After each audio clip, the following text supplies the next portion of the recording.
ఏడాది పాలన విజయోత్సవాల్లో కాంగ్రెస్ బిజీగా ఉంటే ఇటు నిరసనలతో హోరెత్తిచ్చేస్తోంది బీఆర్ఎస్. నిన్న మనం చూసాం కౌశిక్ రెడ్డి కేసు నేపథ్యంలో హరీష్ రావుని, పల్లా రాజేశ్వర్ రెడ్డిని కూడా పోలీసులు అదుపులోకి తీసుకుని ఆ తరువాత విడిచిపెట్టడాన్ని బీఆర్ఎస్ చాలా సీరియస్ గా తీసుకుంది. తమ పార్టీ నేతలపై తప్పుడు కేసులు పెట్టి అరెస్టులు చేసి వేధిస్తున్నారంటూ ఇవాళ ఆందోళనలకు పిలుపునిచ్చింది. దానికి సంబంధించిన బ్రేకింగ్ న్యూస్ ప్రస్తుతం మనం చూస్తున్నాం.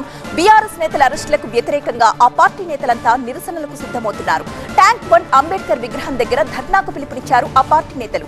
దీంతో బీఆర్ఎస్ నాయకులు ట్యాంక్ బండ్ కి వెళ్లకుండా ముందస్తుగా హౌస్ అరెస్టులు చేస్తున్నారు పోలీసులు. కోకాపేటలో మాజీ మంత్రి హరీష్ రావుని హౌస్ అరెస్ట్ చేశారు. అలాగే కుతుబుల్లాపూర్ లో ఎమ్మెల్యే వివేకానంద్, కూకట్పల్లిలో ఎమ్మెల్యే మాధవరం కృష్ణారావులను కూడా హౌస్ అరెస్ట్ చేశారు.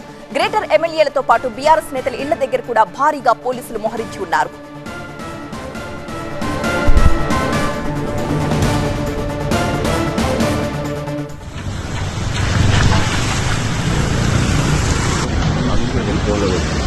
నేను ఫోన్ చేస్తాను లోపలికి వస్తాను.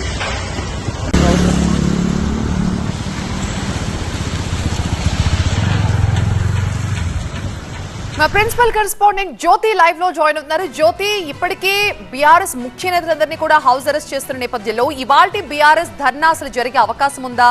పోలీసుల అనుమతి ఉందా? ఏం జరుగుతోంది?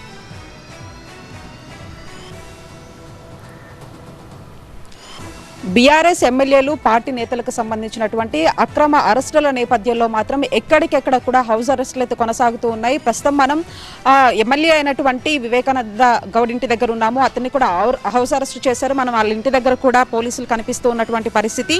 ఈ నేపథ్యంలో నిన్న ఏదైతే పాడి కౌశిక్ రెడ్డిని అరెస్ట్ చేసిన తర్వాత అటు ఎమ్మెల్యేలు కావచ్చు, ఎమ్మెల్సీలు కావచ్చు, వీళ్ళంతా కూడా ఒకవైపు పోలీస్ స్టేషన్ల దగ్గరికి రావడం జరిగింది. అయితే అక్కడ పూర్తి స్థాయిలో కూడా ఒక గందరగోళ వాతావరణం కనిపించింది. ఈ నేపథ్యంలో నిన్న రాత్రి మాత్రం బెయిల్ ద్వారా బయటకు వచ్చినటువంటి కౌశిక్ రెడ్డి ఆ తర్వాత అక్రమ అరెస్టుల నేపథ్యంలో ఈరోజు ఏదైతే అంబేద్కర్ స్టాచ్యూ దగ్గర మాత్రం ధర్నాకు పిలుపునిచ్చారు. ఈ నేపథ్యంలో వివేకానంద ఇంటి దగ్గర కావచ్చు, అంతేకాకుండా శంభైపూడి రాజు ఇంటి దగ్గర కావచ్చు, ఇంకా మిగతా ఎమ్మెల్యేలు, ఎమ్మెల్సీలు ఇళ్ల వద్ద రాష్ట్ర వ్యాప్తంగా కూడా ఎక్కడికెక్కడ కూడా హౌస్ అరెస్టులు అయితే కొనసాగుతున్నాయి. అయితే ఈరోజు ధర్నాకి సంబంధించి మాత్రం వెళ్తారా లేదా అనేది మాత్రం ఒక కొంత సస్పెన్స్గా మారిందని చెప్పుకోవచ్చు. పూర్తి స్థాయిలో కూడా ఎక్కడికెక్కడ ప్రతి ఒక్క ఎమ్మెల్యేల ఇంటి దగ్గర కూడా ఇదే వాతావరణం కనిపిస్తోంది. ప్రస్తుతం వివేకానంద గౌడ్ కూడా ఇంట్లోనే ఉన్నారు. ఈ నేపథ్యంలో ఆయన వెళ్తారా లేదా అనేది కూడా చూడవలసినటువంటి అంశంగా చెప్పుకోవచ్చు. అంతేకాకుండా ప్రతి ఒక్క ముఖ్య నేతల ఇళ్ల దగ్గర కూడా పోలీసులు అయితే మోహరించినటువంటి పరిస్థితి. నిన్న జరిగినటువంటి అక్రమ అరెస్టులు కావచ్చు, ఏదైతే పాడి కౌశిక్ రెడ్డి తనతో పాటు బీఆర్ఎస్ కు సంబంధించినటువంటి ముఖ్య నేతల యొక్క ఫోన్లు ట్యాపింగ్ జరుగుతున్నాయని కంప్లైంట్ ఇవ్వడానికి వెళ్లిన తర్వాత విధులకు ఆటంకం కలిగించారనే నేపథ్యంలో బంజారాహిల్స్ సీఏ ఇచ్చినటువంటి ఫిర్యాదు మేరకు మాత్రం అక్కడ అరెస్టులు, అంతేకాకుండా గచ్చిబౌలిలో కావచ్చు నిన్న ఒక ఫంక్షన్ కి వెళ్తున్నటువంటి హరీష్ రావును కూడా మళ్ళీ ఎక్కడైనా ఆందోళన చేసేటటువంటి అవకాశం ఉంటుందన్న ఒక నేపథ్యంలో కూడా నార్సింగ్ పిఎస్ కి అతను తీసుకురావడం జరిగింది. మళ్ళీ అర్ధరాత్రి నుంచే ఎక్కడికెక్కడ ఎమ్మెల్యేలు కావచ్చు, ముఖ్య నేతలకు సంబంధించినటువంటి ఇళ్లలో మాత్రం పోలీసులు మాత్రం పూర్తి స్థాయిలో మోహరించారు.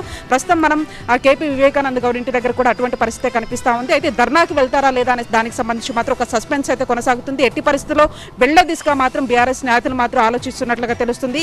ప్రస్తుతం హౌస్ అరెస్టులు మాత్రం ఇంకా కొనసాగుతున్నటువంటి సిచ్యువేషన్ ఇక్కడ ఉంది.